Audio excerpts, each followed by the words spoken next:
In our first month, we did 100,000 revenue. Second month, 200,000 revenue. And then we exploded. 700,000 in revenue our third month. I was like, AI calorie tracker. That's what we should build together. Cal AI started to succeed. We're gonna do over $30 million in 2025 in revenue. ChatGPT had come out just a few months prior. So I figured that I would build an app where you can take a screenshot from the dating apps on your phone and then paste it into this AI consumer product and get the response. And so this led to the advent of RizGPT. We launched that in July 2023, and within like a week, we exploded. In like 3 days, we went from 0 to 83,000 in MRR. One of the greatest opportunities in the market right now is to help apps optimize app to web. The reason that we exploded so much was because it was organic content that went really viral. Now, the big question here is, how do you make it so viral? I think that... Tosca? Portaglio? We have a guest today, and as you can understand, the guest doesn't speak Greek, so that's why we are speaking in English. This is a guest I really, really admire. And do you want to do an intro for him? So he came from US. He flew here. I just texted him when I saw the story that he was in Greece. We told him, like, come to the pod, man. We really love your journey. You are going to inspire a lot of people. Actually, like 1 month before, we were talking about his app, Cal AI. So today with us is like Blake Anderson. He is the co-founder of Cal AI, a $30 million ARR like app that has been going viral to US. Welcome, Blake. Thank you for coming. Thanks for having me. And thank you for adapting the format of this podcast to English for today. Yeah. It's you're an amazing guest. Like I'm really honored to have you here. And it was like we didn't expect that, because we had an episode that we were talking about Cal AI, about your business basically, and we talked about you, and it was a really nice thing for you to come to our podcast. So thank you again. Yeah, thanks for having me. I was telling you guys earlier, when you guys reached out to me, I went through your page and started scrolling through to watch some of the podcasts, and I saw a video had my thumbnail on it. I went to watch it. I couldn't understand any of it, obviously, because I do not speak Greek. But as soon as I saw that, I was like, oh man, I gotta come speak to them. And once again, it's amazing to be here. Yes. So to give you some context, what we are actually talking to this podcast, we're talking about business ideas like dropshipping, agencies, whatever is cool in US, we bring it to Greek.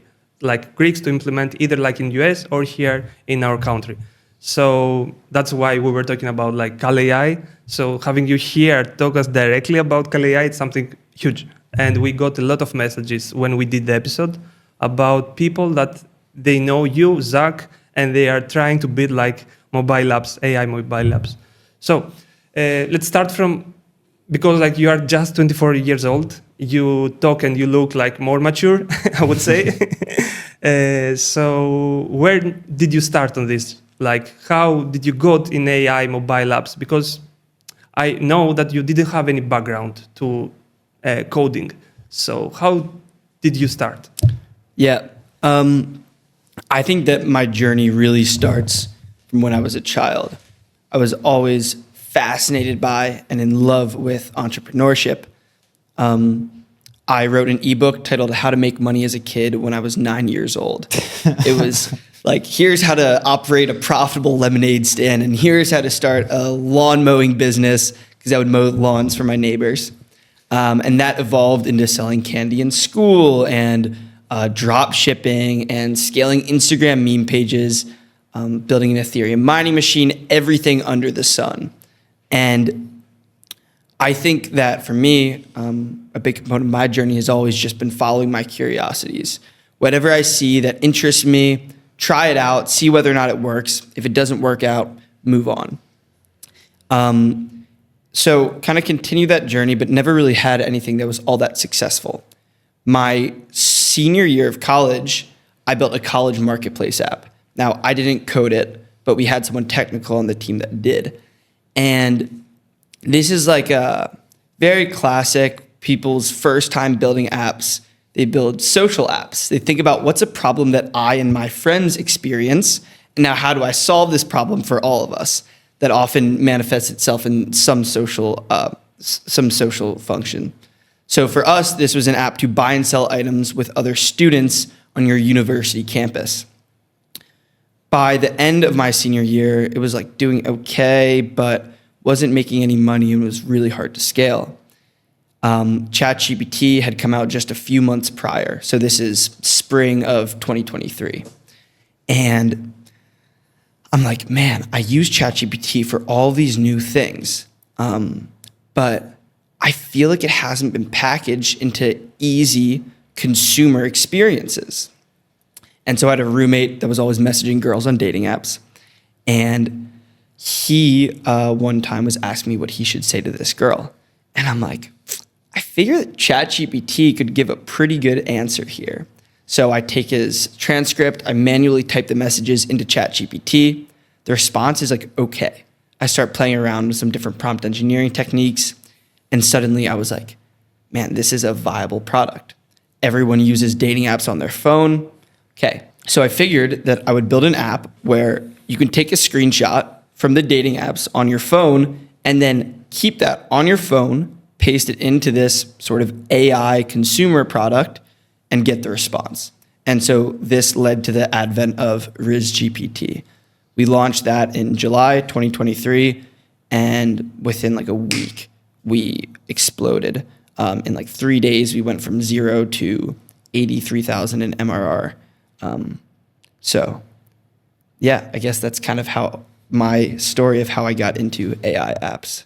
Yeah, that's really cool. But the thing is that, first of all, what I would like to ask is, you didn't make any money using all the other ventures that you had in the past. I know, like you were really young, but you did a lot of things before that. I had made a number of $100 to up to like $20,000 at a time on these different other ventures, but I never built a sustainable business, nor did I make really life-changing cash. The money that I would make would go to paying for my own expenses. So nothing that really reshaped my life as a whole. Yeah, that definitely makes sense. So the thing with Riz, I don't understand how you launch, and from launch you go and you make it a hit, because it actually seems really difficult to do. I see so many apps that try to do a rap to ChatGPT, and they actually have no users. So how did you actually manage to get all these users? That's the amazing part. Yeah, so I would dive into like the specific social media strategy, but I think that people are generally aware of that now. Influencer promos, UGC, right? People understand this. The reason that we exploded so much was because it was organic content that went really viral. Now, the big question here is, how do you make it so viral? I think that one of the major benefits that my companies and my apps have benefited from have been being essentially first to market. When we launched RizGPT on TikTok, no one had ever really heard of this. People were like somewhat familiar with ChatGPT, and yet it was still this new kind of like unexplored thing. And then when we launched it, everyone's like, holy shit, wait, what? You can have AI tell you what to say on dating apps?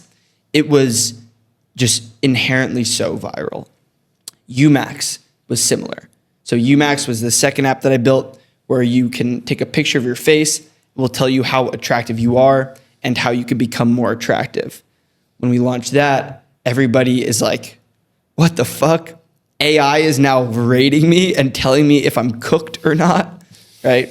And so I think that, once again, what my products have really benefited from are taking these core human sort of insecurities or desires and orienting a product around that, as opposed to figuring out some sort of like over-intellectualized use case thing that you're solving and then asking yourself how to make that viral. I find that that is a much harder task. Yeah. Do you actually have any ideas that can actually go viral right now, or do you think it's too late for a simple need ChatGPT wrapper to come and scale as much as Reese or your other businesses did? I certainly don't think it's too late. I think that it is getting harder and harder. Mm-hmm. Okay, so what do I mean by this? I've got a few takes here. One, I think that there will have been more one-function viral AI apps that scale to millions a year in revenue built in 2024 than will be built in 2025. I think that most of the super simple, super obvious use cases have been solved. The lowest hanging fruit. AI to talk to girls for you. AI to rate your face. AI to track calories for you, right? Those are the 3 products that I've built. But there's still so much opportunity. For example, nowadays, let's look at one of the most recent super viral AI products, Cluely. Are you guys familiar with Cluely?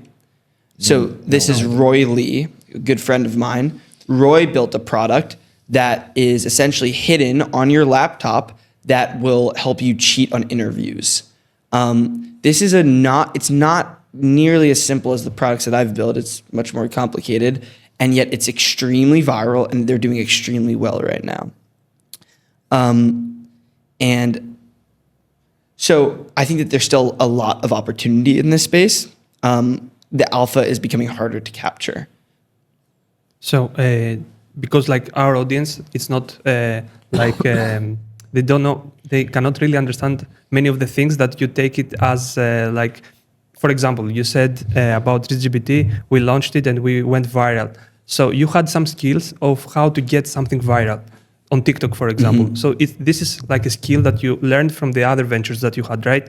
Like to reach out to influencers, to convince them, because like a lot of times we see, like, because we work with e-commerce brands, they want to work with some influencer and they get rejected, for example. They don't want, or the price is like on the roof. So you did something well there as well. It's not only the product, which was really like unique and first to the market, but you did also something really good with like taking this thing viral, the partnerships. Do you have any tips around like this, for example? I take a ton of shots. Like I see oftentimes people will reach out to a few influencers and they're like, these are the influencers that I need to work with. And they get so caught up on working with those influencers that they forget about the hundreds and thousands of others that would also form great partnerships. So if you're not DMing hundreds of influencers per day and you're asking yourself why you can't set up partnerships, you're not taking enough shots. Now, if you find that it's the case that maybe you are targeting a $5 CPM on average, so you don't want to pay more than $5 for every 1,000 views, and every single influencer that you reach out to, it says $20 per 1,000 views. Now, I usually pay on a flat rate basis, but we have minimum view clauses where we're like, we'll pay you $10,000 with the expectation that you generate at least 2 million views, right? Some niches are just way more expensive. Ed tech is up there. It's expensive. Fintech is, financial influencers or creators are the most expensive. You can see CPMs there ranging from $50 plus, so over $50 per 1,000 views. You also have to examine view quality. So taking this all into account, like, what would my recommendations be? Take more shots, find niches that are not too expensive, and don't get caught up if you can't get deals done with individuals. If you just keep firing, reaching out to every single creator that you can find whose audience has an overlap with your target demographic, then you'll figure out whether or not influencer marketing will work on your app. If your app isn't inherently viral, it's going to be an uphill battle because you're relying on these organic sort of recommendation engines or social media algorithms. And if anything that I just kind of explained there to anybody who's listening, if anything I just explained doesn't make sense, then you need to kind of go back to the basics and you need to study this industry more deeply before you ask yourself, why it isn't working for you. Yes. Okay. Yeah, of course, that's something really, really important. We always forget that, and we talk technical a lot without taking into account like who is the listener, which is like a really bad thing. So, how did you actually figure out the number, the cost per CP and the CPM that you are going to actually pay, and that the economics can actually work? Because the problem, because we help e-commerce brands scale and other businesses using an ad, so we track everything. So it's very easy for us to actually scale an ad. If it goes well, then we can actually scale more. But in your type of organic growth, which is something that I'm not an expert at, it's very hard to actually track. So how did you actually make the economics work for you? How did you actually make that work? You're right. It is way harder to track. And I think that that's one of the reasons that there is so much opportunity. If it was easy, everybody would do it, right? And so to your point, when you're working with the platform, so you're doing platform ads, Meta, Google, TikTok, whatever it may be, they provide all these values, just very clear, labeled in a row for you. The cost per 1,000 views, cost per conversion, whatever it may be. Now, when you're doing organic, you don't have the same level of insights. So what we've set up are essentially like automated spreadsheets where we can input video links, we track the views, we track the number of likes, the engagement over time, and then we kind of map that to the downloads that we're seeing. To anyone who's getting started, you don't need to do all of that. You should just have an intuitive understanding of you make a video, or you pay someone to make a video, and you go look at the views over time, and you go look at your downloads over time and the conversions. And over time, you will start to develop an intuitive understanding of what hooks work best, what sort of creators convert best, that sort of thing. What I often say is, I think that being really good at social media marketing and scaling organic campaigns comes down to a deep understanding of statistics and psychology. You need the psychology to understand what hooks are going to resonate with people, what sort of messaging to use, how to like actually negotiate with the creators themselves, and then the statistics to be able to make inferences about what converts and what does well, and then you lean into the sort of creators, the sort of hooks that convert well, and scale up from there. Yeah. Yes. That's really cool. I know that I'm about to ask for a shortcut, but Let's hear it. Always down for it. Because it's a lot of work to actually go and hire, like send hundreds of messages to you influencers. So I was wondering, the first question is there any, with your intuition that you have built over the years, have you actually find like what is the follow count or the engagement rate or something that really gives you the best value for money, let's say the best Comment sections. That's it. That's the hack. It's comment sections. At first, early in social media, in like the 2010s, it was all about followers. How many followers do you have? And then it started to shift to how many views are you getting? As the algorithms became more optimized for high quality content, as opposed to just seeing, posts from people that you follow, it became all about content quality. Now, what I index for within my companies is what creators have really engaged comment sections. Because it's very easy to create a video that's 6 seconds long, gets a few 100,000 views, and does not convert at all. Because people are just like kind of interested in the content. Maybe it's aesthetic, maybe people want to like it, whatever. But to have an engaged comment section usually implies at least one of two things. One, the creator has a very deep, dedicated fan base, and people that have that sort of trust with their audience are going to convert better. The audience trusts them, they promote the product, the audience purchases the product. And then 2, which is that the content itself is informative, engaging, whatever it may be. It's leading people to take the time out of their day, not just to like it, not just to view it a couple of times, but to go into the comment section and leave a thoughtful reply.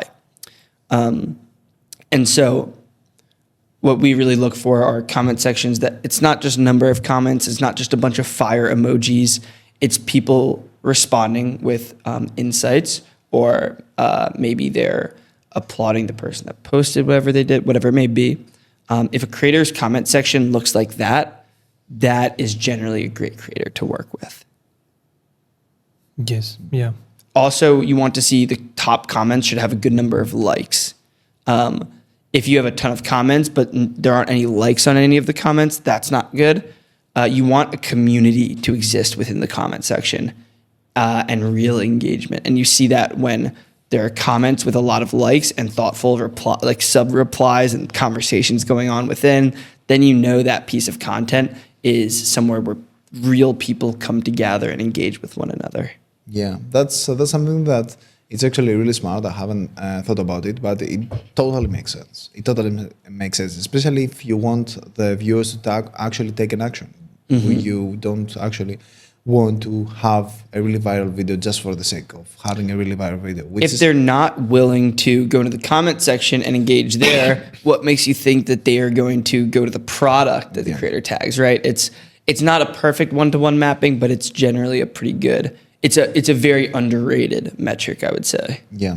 And do you actually have a function that you actually calculate how many comments? Very intuitive. Okay. We have basic functions that we use to calculate like median view count, as well as average likes, average comments, that sort of thing. But in terms of getting the more very deep understanding, it's definitely intuitive. Yeah, and with the creatives, it's something that I really want to understand. How much of a guidance do you give on the creative? Because I'm assuming you know how to sell your product, but actually the influencer is the expert at going viral. So how do you balance that? Basic content brief. The content brief that says, these are the different ways that we would integrate the product, or like ideas. These are examples for you. Here are some links to videos that have done well. Maybe we require that you show the product for at least 2 seconds and not after the 15-second mark of the video, so that you integrate it early enough within the video and that it's shown for enough time. Maybe you tag us, whatever it may be. You have these like basic stipulations. So these are the ones that we use, but each product and within each niche, you'll find different ones that work best. And then when you start to set up the deal with the creator, you send them over this PDF, and it provides a little guide. Then you have them get video approval before they post, so that you have them send it in. As you start to scale up, maybe you don't do that. Maybe you start to trust certain creators, whatever it may be. But yeah, the core lesson here being content briefs. Content briefs with key information. Share that PDF to every creator before they begin making videos. It saves them time, and it shows that you're professional and that like you don't want to. It saves both parties time. It's a great practice. Yes. Yeah. And how big it was like your team when you launched and you did like the first 80K month? 3 of us. 3 of us? 3 of you? Me and 2 co-founders. And like, what was that going forward? Like, what was your mindset? Why you launched Umax and why you didn't scale even more RiskGPT? Like you thought like, okay, I did it. I know how to do this. I will build another 10 apps. What was like your mindset? So with RiskGPT, one of my co-founders and I started going head to head about where we thought the product should go. I had one vision of the app. He had a different vision. He was best friends with the other co-founder. And we were essentially like, we can't really work together anymore. And so we were like, one of us has to leave. And he said, I want you to leave. And I said, okay, fine. So I left. I kept my equity, still on good terms with them. We've since rekindled our friendship. Like, we're great. But I left, kept my equity, and then began building Umax on my own. And so I would have continued working on RizGPT for a little while longer, but yeah, it just we couldn't work together functionally anymore, and so I began building UMax, and I think in retrospect, I'm really glad that everything went down the way that it did, and like I said, like we're all on good terms, so there's no bad blood. And like in UMax, like you built it by yourself, then you brought a team. So I brought on as like half partners, I guess, kind of like co-founders, but my older brother and Sam Zia. For them both, it was a very part-time project. Sam was an influencer with a lot of followers and a lot of reputation within the looks maxing niche. And then my older brother, he was working a job doing data analytics, and he helped me with some of the back-end engineering. And so Sam and my brother are both co-founders, but the reason I said like half is because for them both, it was kind of a part-time project, whereas for me, it was like the main thing. But then after we began to succeed on launch, so in our first month, we did 100,000 revenue, second month, 200,000 revenue, and then we exploded 700,000 in revenue our third month. And so then that's when they started working on it full-time with me. So for you to actually go, because that growth is really huge, like just for the first month, most businesses actually fail to go to 100K, and you did it in 1 month. So how many creators did you work with for you to get to 100K? At that time, it was probably like 12. 12? Maybe less, maybe like 8. But was really high, like follower count and stuff? A decent number of views. The thing is that the looks maxing niche was, to what I was saying about the comment sections, it was like the pinnacle. It was such a tight-knit niche community that was also kind of large, and there was no monetization occurring in it. There was nothing because it was pretty much guys aged like 16 to like 24. And like it was very new, very, very new niche. And yet it just like took them by storm, so that you have people that were just like obsessed with it out of nowhere. And then when I came in with like one of the first products to really monetize within it, it was just like immediate product market fit. And so this is kind of what I was saying earlier about like, that was a product that like GPT Vision had just been released as well. And so I got like very, very lucky with timing, to be honest with that one. But I mean, I say lucky, but at the same time, I was analyzing all of these different factors. I saw that looks maxing was growing. I have a few different market theses at the time, and then I see that GPT Vision is about to get released. So I built the entire product so that the day that GPT Vision became production ready, I could plug in that URL and submit to the App Store.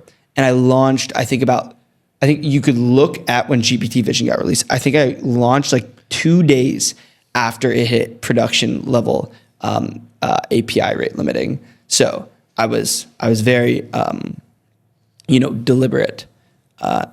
Yeah, you would be lucky. I would count you as lucky if you did it 1 time, not 3. So yeah, you are not lucky. Like even selecting the idea is a really big part of the process. Like seeing the trajectory and actually saying, okay, I'm going to use this complex new tool to a really fundamental problem that anybody has. It's something that nobody thinks of it. Like it's a really unique idea. Right now, yeah, many people have thought it, but you've thought it first. Yeah, I think that in times of rapid technological growth and progression, like we're in right now, where there are new AI technologies, new sort of implementations coming out every single week, one of the most important skills, if you want to really capitalize on the alpha, is to pick the right things to work on. Like, it would be a very bad idea in my eyes to devote yourself to something and put on complete blinders for multiple years right now when it doesn't take advantage of the new developments in AI. Now, that it wouldn't always be a bad idea, but I think generally for most individuals, that's probably not a smart way to approach the market as it stands, which is one of the reasons that I have been so quick to move on and work on different things, because I always want to stay at the frontier of new AI technology. Yeah, that's amazing. And also, it's a question that we actually do at the end of the conversation, but I want to do it right now because you are the expert at that. Like, you have done it multiple times. You have find amazing ideas, and so I was wondering, like, what other opportunities do you actually see in the market that someone can exploit? And I'm telling you that because it's a skill that you have, but it's more like a trait. Not many people have that. So I think that you have really high believability if you say like an opportunity out there. So do you have anything in mind? Okay, let's first define who am I answering this question for? Is it someone looking to go 0 to 10K? Is it just general opportunity in the market? Is it someone looking to build $1 million business? Yeah, more like let's go to $1 million business. Okay.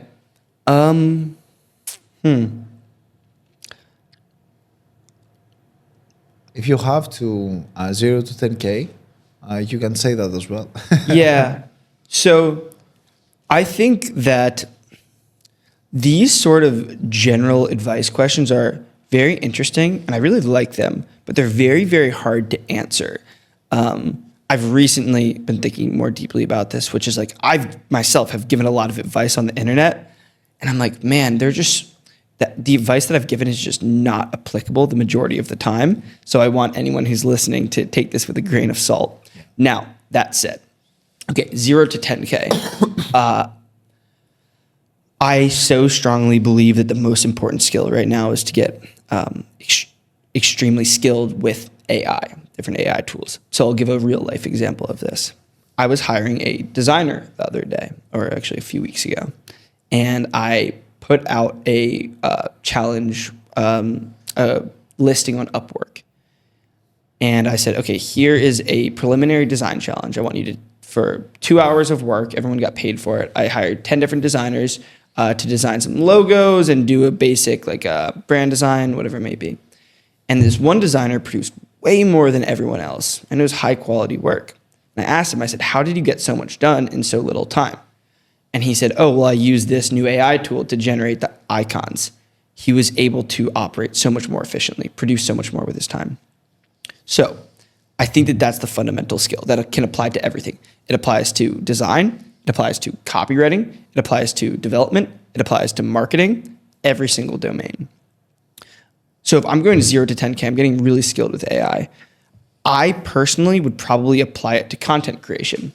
I think that to build and generate AI content and understand how to distribute it across every platform right now is a massive skill. If you can generate a few million views a month and you do it for a company, you can very easily make $10,000+ a month.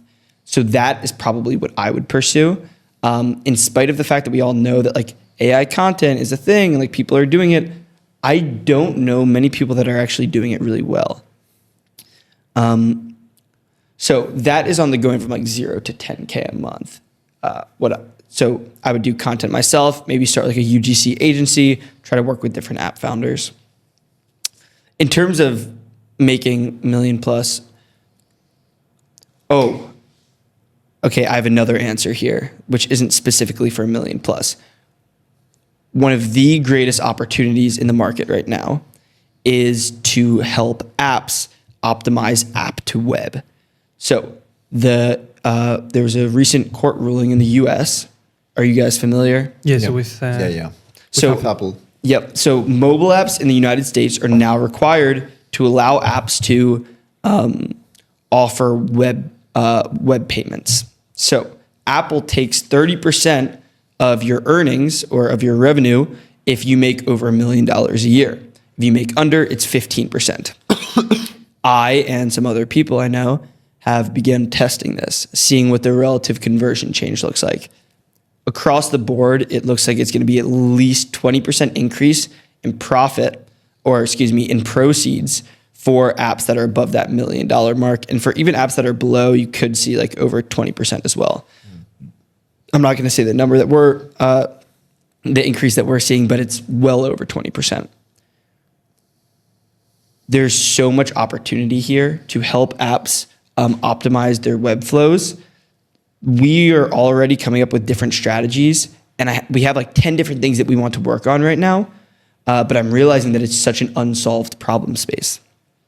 So if you start an agency where if you were to come to me right now and say, hey, like, I want to do this all for you for free. I have this amount of expertise, or like maybe this is why you should trust me. Maybe you give me a reference and you say, I want to do this for you for free. And then I'm going to use your name to source future clients who will pay me only if I do a good job for you. I would immediately say, great, let's do it. So I think you could very easily scale an agency to like over $50,000 a month of profit doing that. Okay. Yeah, the agency actually answers like the $1 million, because you can go to $1 million with an agency model.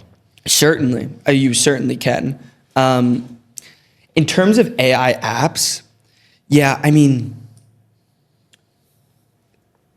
people are often asking me, like, what are the new best AI apps to build? You've done it a few times. Like, you must have all the best ideas.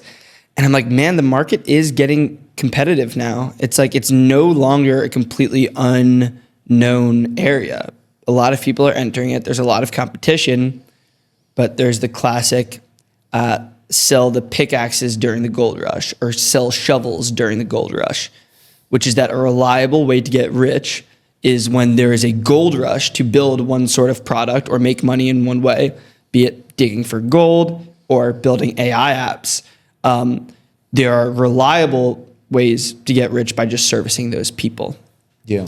We have a friend actually that you can make money both ways. Like if there is a gold rush, you can create a lot of wealth by mining the gold or by selling the shovels. So we have a friend that he was doing launches for other people that they were doing NFTs, for example. Mm-hmm. And he made a ton of money. He made millions doing that. And so, yeah, he was selling shovels. But in my opinion, like we have another friend that in the Amazon era, instead of doing a product, they do a service-based for other Amazon businesses, and they regretted it so much. And so I was wondering, like, do the saying actually works? Because you made the money by the gold rush, not by the shoveling. So here, yeah. By the shoveling. What I would say is that mining for gold is a lower probability that you strike it. Yeah. I think on average, if we look at the number of people that are building AI apps versus the number of people that are going to make life-changing money from it, there are going to be more people as a whole that make a lot of money from AI apps than people that do from servicing those apps. But there's a higher probability of succeeding if you try to be one of the people servicing it as opposed to one of the people building. Yeah. It's also, the whole thing about striking gold is that, like, so maybe it's luck, maybe it's whatever. It's generally easier, less grindy, more upside if you're able to get it done. So I'm fortunate that that's kind of where I've been operating. But I mean, hey, listen, it's like some of the biggest companies are the people servicing, right? You could say Cursor, Lovable, right? These new AI dev tools. They're not building they are kind of building AI software, but they aren't building like the AI consumer products. They're helping all the people that want to, and they are going to become massive, already multi-billion-dollar companies as a result of doing it. So I certainly question sometimes whether or not I should be in the servicing field as well. Personally, I enjoy building consumer products. I find it very fun. And I think that that's an important caveat to add here too. With all the recommendations that I've given or that anybody listening hears on the internet of you need to do this and you need to do this. And I think that one of the best strategies is just to do things that you find interesting and enjoyable, because those are the things where you are going to be able to work the most, like put in the most hours, as well as apply the maximum amount of your creative output as a human. So that's honestly how I got into AI apps in the first place. and kind of the general framework or principle that I try to live my life or my professional life by. Yeah, really nice. I have a question about like, do you think it makes sense right now for people that they build apps to to stay on this and to work on this for like long time, for example, 1 year, or like to try and find a quick hit, which is maybe it's gonna be like $5,000 the first month, or yes? Yeah, it actually ties up, the question ties up with what you said, because how long will you keep shoveling to strike gold and to be lucky? At some point, like you have to actually see what and change course. Yeah, it's really hard to say.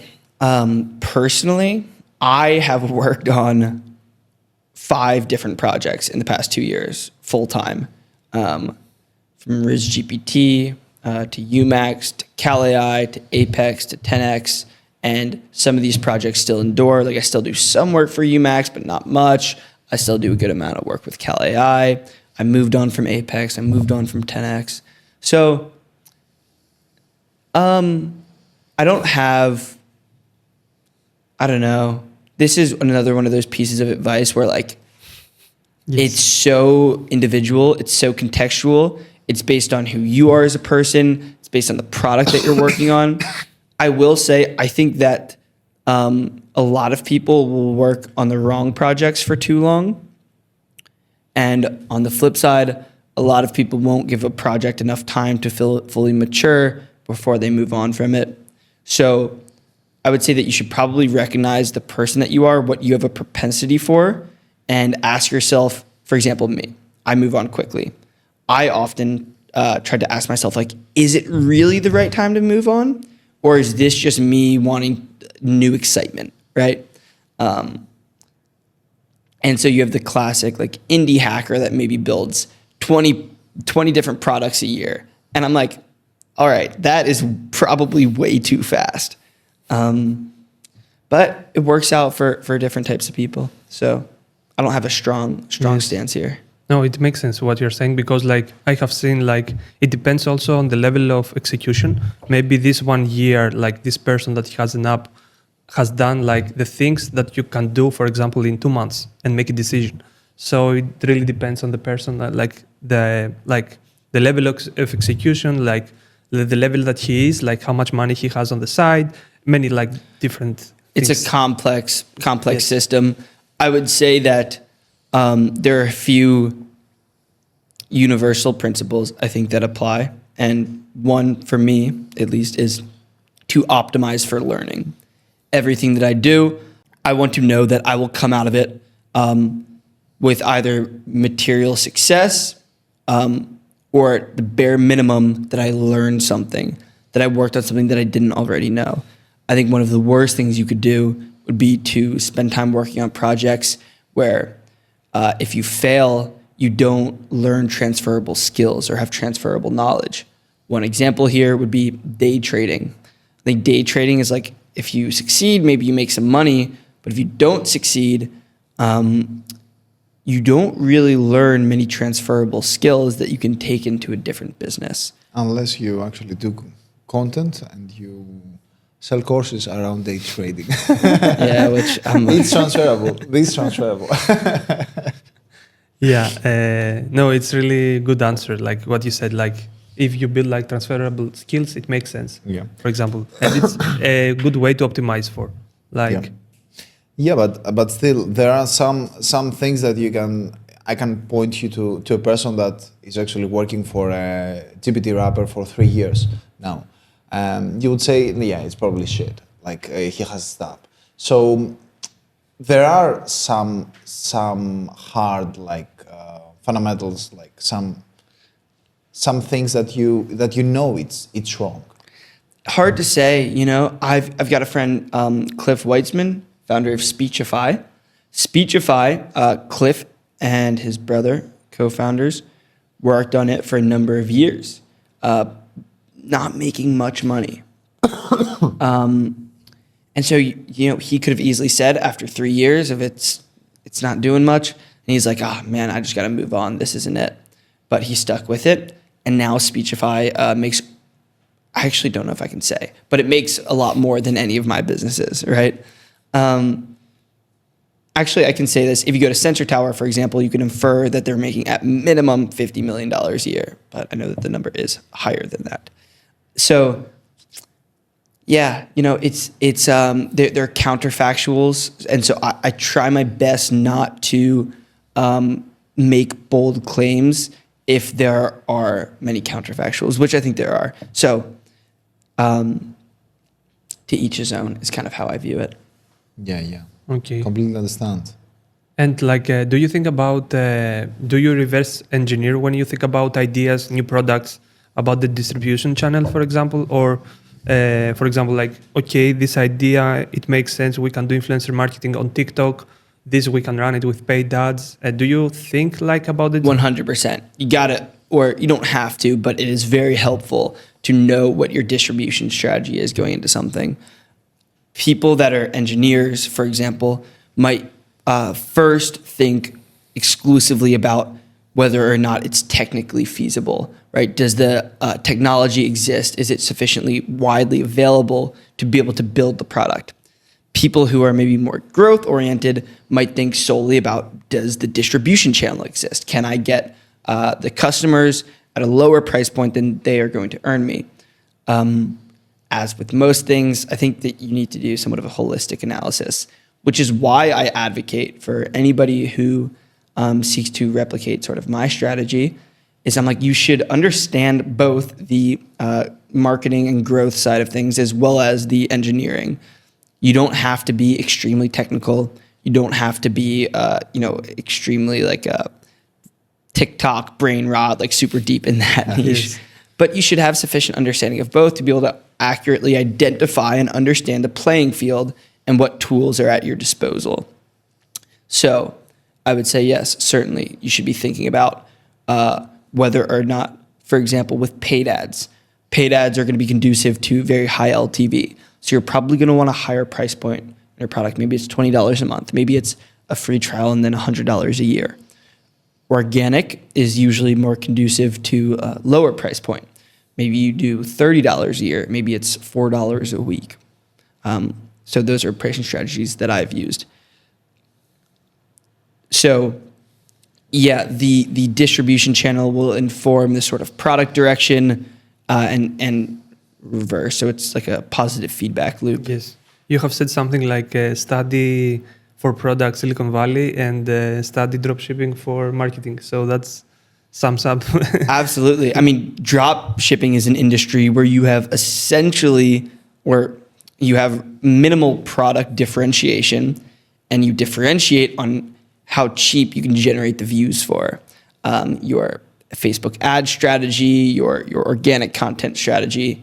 Silicon Valley, on the other hand, they somewhat tend to ignore, not ignore, but place relatively much less emphasis on distribution strategy, much more emphasis on product. I think when you can, it's very difficult, but if you can, to some extent, take the best of both worlds, there's a lot of value to be created at that intersect for the sort of individuals in the world of entrepreneurship in which we operate. Yes. And I was thinking when you launched, I was thinking the timeline that you were launching all these apps. And I was thinking, why to not do like TikTok shop? Everyone was it was like really hot at this period. Why to not go in this direction? Because I'm coming from this e-commerce world about you and like what you actually did. Because TikTok shop, it was all about affiliates and like a creator like videos that were doing, they're going viral. And you took like what they were doing for TikTok shop, you did it for your apps. So that's a really smart like way to go. Everyone is going, they are listening about TikTok shop, let's do this. And you take like the strategy of like what they were doing about the products on TikTok shop, you did it for your own products. So yeah, it's funny that you say that. Do you know Jimmy Farley? Jimmy Farley? Creators Corner? No. So Jimmy is like one of the kings of TikTok shop. He has a community where they have the most successful TikTok shop creators. Do you know Santa Cruz Medicinals? So Brandon Santa Cruz has one of the most successful TikTok shop brands where he sells electrolytes and whatnot. And so I had a bunch of these friends in this world that are doing TikTok shop at the time that I'm building AI apps. The way that I viewed it, I guess, was kind of that this is one of those things where I was really optimizing for learning, not just short-term cash. So I was like, okay, I could, transition and build businesses in the TikTok shop world, but that seems less interesting to me. I love AI. I think AI is fascinating. I think this upward trajectory of AI is probably a good, long-term position for myself. Just try to follow the trend. And I had the apps that were working, and I was like, I'm going to lean into this. And, thankfully, I think that it was the right decision. It's very easy to fall victim to shiny object syndrome, to just do whatever the new hot thing is. Once again, this is why I optimize for learning as well as following my curiosities. I think a lot about mimetic desire, or acting mimetically, which is to see what other people are interested in, to say, well, if so many people are interested in that thing, so many people are doing this thing, it's probably a pretty safe bet for me to do that thing as well. I think it's a very dangerous trap to fall into, because then you are generally going to get the same results as everybody else. If you are able to think differently, and if you are able to read between the lines and see the opportunity that most people do not, that is where, I think you're going to be able to create the most upside in your own life. So, yeah, I'm a big believer in following your gut, following your curiosity. And so that was what led me down this path. And what's now kind of leading me down the path of AI hardware, I started building different little AI hardware devices with my brother over the course of the past few weeks. So I'm very excited for this. I think this is, I think that there's an insane amount of opportunity in hardware right now. So, that's great. We'll see where it takes me, but yeah, because the area of hardware, AI hardware, is really fascinating. And I want to explore it a little bit. So, for the people that they don't know, what do you actually mean by AI hardware? So, what I'm really interested in will be local inference. So, embedding a large language model. You can take an open source large language model. You can put it onto an SD card, so a little storage, and then you can have a processor that is able to compute that independent of your computer, independent of any network connection, whatever it may be. What we're starting with right now is an AI pocket recorder. So we're pretty much just building a tape recorder, or we already built it. We built a tape recorder where we have a tiny little a board. So we use like an ESP32. This hooks up to a little microphone, an SD card to store the audio data. It has Bluetooth on it. We connect it to like a lithium-ion battery. This is nothing new. Pocket recorders have been around for decades. You just press a button and it records your conversations. What we then do is we upload it to a computer where we pull out the transcript or the conversation that it heard, and then we summarize it. This product is not novel. Plod does this. Plod makes multiple $1 million a month. They sell the pocket recorder for $160, whereas the cost of goods here is probably like $25. They sell the subscription for $250 a year, whereas the cost of inference there is like pennies. And so this company is just killing it. Starting here as we get more complex. So the next thing I want to build is an AI smart speaker. So we have a processor, like a Jetson or a Nano, for example. We could upload a model, like I think Quen 2. Or there's the recent Quen model, I think it is, that's really effective, where you can speak. Let's say that we could have this speaker right now, and we could speak back and forth without having to process this externally through the cloud, right? When you talk to ChatGPT, it's sending it to the OpenAI server and then returning it. And we could carry this speaker around, and it could have 12 hours of battery life. As Moore's law states that transistor density 2x's every 18 months, we also see something similar with LLM performance by model size. And so we're going to be able to embed extremely powerful LLMs into your watch within 18 to 24 months. So these are some basic examples of implementations of AI hardware. One of these projects, or this is an example of a project where the probability that this becomes enterprise for me, where I build a business out of it, is not super high. But worst case scenario, I come out learning a lot of new things. And I think that this is kind of how I've always been, and something that, like, this is a very tangible recommendation that I would make to pretty much everyone, which is that you should have hobbies and you should have fun things or fun intellectual hobbies that you engage in, because you never know how these are going to come back to be able to help you professionally in the future. Yeah, that's great. You again optimizing for learning, so you are doing it actually. Yeah, I'm not one of these people that's like, you need to do this, and then I'm just like fucking off and like only trying to make money on the back end. I don't know. I don't think that that's like another pattern that I see through like the apps that you have built is like, because I listen from other people, they are saying like one person business right now, you can easily make it. But I constantly hear from you that the term co-founders. So you bring like a team. Big advocate for co-founders if you can find the right people. Like all the businesses, you have done it through co-founders, right? Mm-hmm. Also with Cal AI, you coached like Zack, you brought him in and you did it with him, right? So Cal AI is a great example. So we actually have 4 co-founders. It began with Zack and Henry came to me and they were like, we've seen the success that you've had with RizGPT and UMax. We started building apps ourselves, but they're doing okay. Zack gave me a list of ideas, and I was like, AI calorie tracker, that's what we should build together.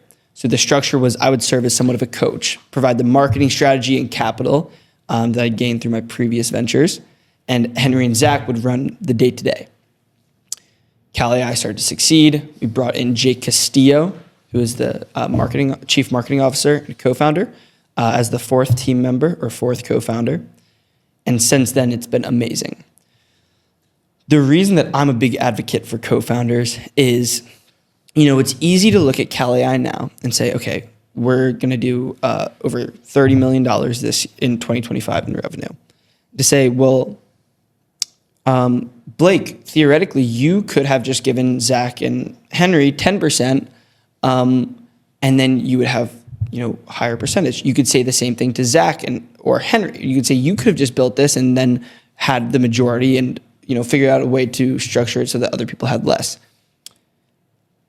I think that great co-founders are multipliers on the business. If we had set up the partnership that, so when Zack, Henry, and I started, we did a 3-way equal split. If we had not done an equal split, then it would have decentivized people. Like after the product starts to succeed, maybe if I had less equity, I may have moved on, or Zack may have moved on, or Henry or Jake, or people would have left. I like the analogy, which is it's a lot better to have 50% of a watermelon than 100% of a grape. Yes. So the correct co-founders will enable you to take the business to heights that it previously would not have been able to get. When I first started working with Alex and Evan for RizGPT, if any one of us had tried to do that individually, maybe it makes like 10, 20K a month. Maybe we don't even get the product off the ground to begin with. The fact that the 3 of us were working together and we were able to work together effectively in the early days enabled us to hit 250K a month within the first 3 months. Co-founders can also go bad. I've worked with people before where you spend a lot of time working together and then it just it doesn't work out. It's a risk that you take, but when when you have pretty high cap on the amount of upside, the big question is not what your share of that upside is, but whether or not you're able to capture it all to begin with. And the correct co-founders will help you capture that. Yeah, for sure. I completely agree with co-founders. It's really, really important to have that. But also, it's a risky thing to actually do, to give such a high percentage to somebody. So, have you, from Kale.ai and after, have you actually made other partnerships like this that actually didn't pay off? And this is the first question. The second question that I have is also what is the structure of the partnership? Because many people don't see how it actually works, don't see from internal how the partnership is. So you do the work, or do you consulting and you give some money? And what is the amount of money that you actually agreed? So I think it's very important to clearly define expectations from the jump. With my first partnership, Alex and Evan, the expectation was that I did the engineering, so I built the app. Alex did the design. Evan did the marketing. Within that, we all actually kind of had a hand in the marketing, and Alex helped a little bit with the engineering, and it was a little bit convoluted, but there were pretty clear expectations about what our responsibilities were.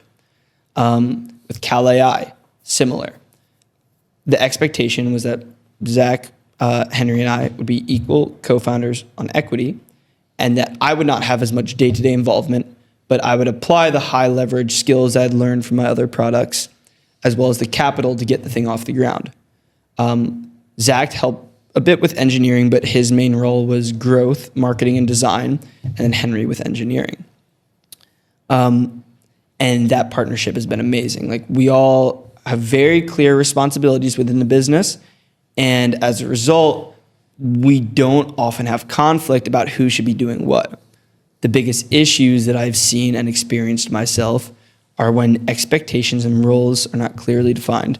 Maybe one person wants to build $1 billion business, the other person wants to build a product that makes $50,000 a month. That is very hard to merge those two realities.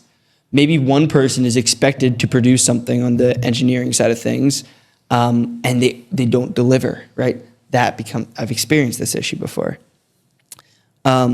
So I think clear expectations is the biggest. In terms of finding the right person, super hard.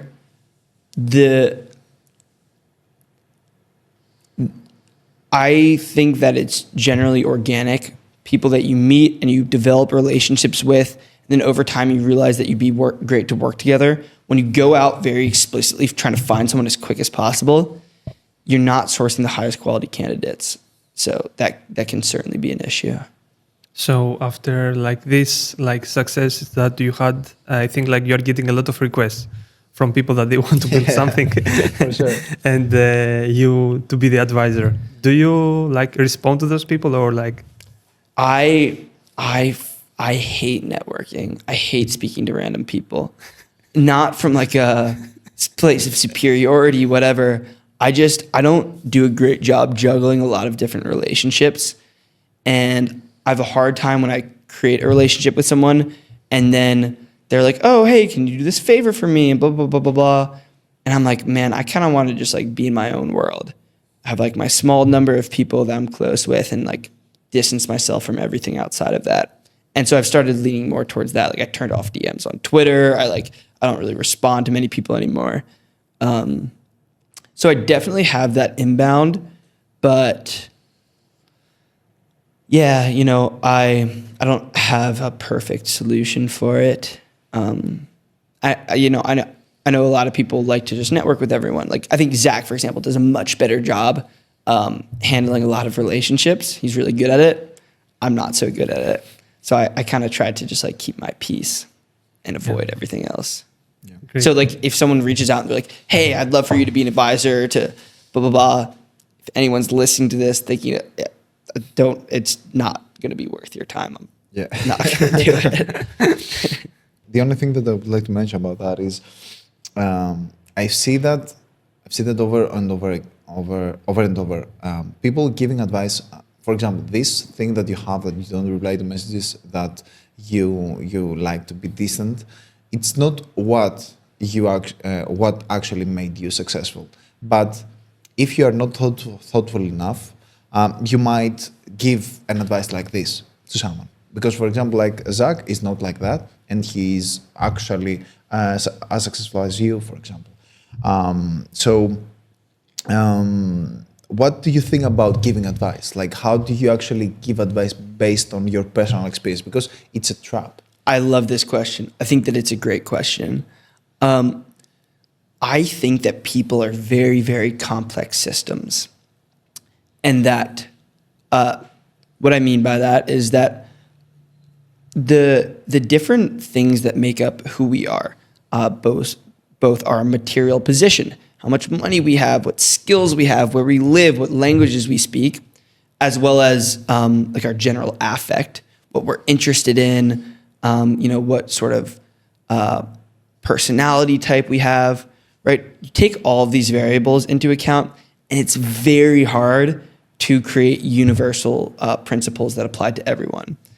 And so throughout this podcast, I've said things, and I'm like, oh yeah, but that doesn't really apply to everyone. And like, I don't know whether or not this is actually even good advice. So the way that I view it is the most impactful advice that I've received in life has not come from, so I think that there are a couple of ways to view it. One is like, you take in information on the internet, you take in advice that people have about business, about working out, whatever. You test all of it out and you figure out what works for you. That is one framework that's very helpful for me. Second, I think a lot of the most impactful advice that I've received in terms of prescriptive advice from other individuals comes from the really close relationships that I've developed. So different people that I've worked with over time, different people that know me super well, because they are able to understand who I am as a complex system. They're able to take into account all of these variables and help figure out what's going to work for me. If you spend too much time listening to sort of like podcasts and whatnot, which I think are great, they're great to distill information down, and they can be enjoyable to listen to. But if you take the advice too literally, you're going to end up following paths and doing things that are that maybe aren't that applicable for you as an individual. So I'll come back to the classic example of like Peter Thiel famously does not give advice. And this isn't because he's not a very intelligent individual and doesn't really understand the world. It's because he understands what I think a lot of people do not, which is that the best advice that an individual can create for themselves, in my opinion, is through their own experience and through those close to them. Yeah, for sure. And your people around you, they do it subconsciously. They just know better because they have processed you. So the advice that they give you, it's personalized to you. So that's really amazing, and I completely agree. Yeah, I think we have been doing this for 1 hour now, so thank you very much for coming. Thank you for responding to our inbound. Yeah, I appreciate you guys having me. I also want to applaud y'all's conversational ability in English. It was great. I felt like you guys didn't skip a beat, which is awesome. Thank you. And I really enjoyed speaking to y'all, and hope that everyone that listened had a good time. Yeah, thank you. Thank you very much for coming, and it was a pleasure. A really nice conversation. We could have you here for 3 hours more, but we have to wrap up. So, yeah, thank you for coming, and we talk to the next one. Okay, cool. Have a nice day. Bye. Ciao.